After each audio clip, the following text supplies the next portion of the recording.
पालघर जिल्ह्यातील जव्हार तालुक्यातील प्रसिद्ध दाभोस धबधब्यात मुंबई येथील दोघा हौशी पर्यटकांनी धबधबा सुरू होतो तेथून थेट 100 फूट उंचीवरून खोल डोहात उडी मारली. यात एक पर्यटक वरती आलाच नाही. तो बुडाला तर दुसरा वरती आला, मात्र गंभीर अवस्थेत. ही दुर्दैवी घटना रविवारी सकाळी घडली. या घटनेचा व्हिडिओ कॅमेऱ्यात कैद झालाय. दाभोस धबधब्यात मीरा भाईंदर येथील 24 वर्षीय 3 तरुण मित्र पर्यटक दाभोस धबधब्याजवळ आले. त्यांना येथील पाण्याचा डोहाच्या खोलीचा कुठलाच अंदाज नव्हता. यातील 2 पर्यटकांनी थेट धबधबा सुरू होतो तेथे पोहोचले, तर तिसरा पर्यटक खाली डोहाजवळ थांबून त्यांचा व्हिडिओ काढत होता.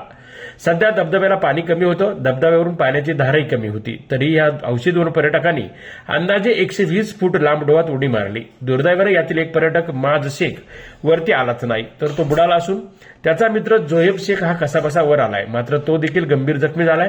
त्याच्या कमरेला, पायाला, मानेवर जबर मार लागलाय. जखमीला उपजिल्हा रुग्णालयात दाखल करण्यात आला असून त्याच्यावर उपचार सुरू आहे.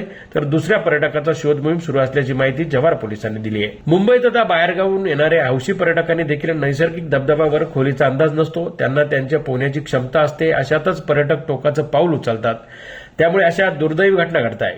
पालकांनी मुलांकडे लक्ष देणे गरजेचे आहे. ते कुठे जातात, काय करतात याबाबत चौकशी करणं गरजेचं असून अशा घटना टाळता येईल तेवढा टाळण्याचा प्रयत्न करावा, असं आवाहन पोलीस निरीक्षक संजय कुमार ब्राह्मणे यांनी केलंय. जनजागर मराठीसाठी मनोज कांबडी, जवाहर, विक्रमगड.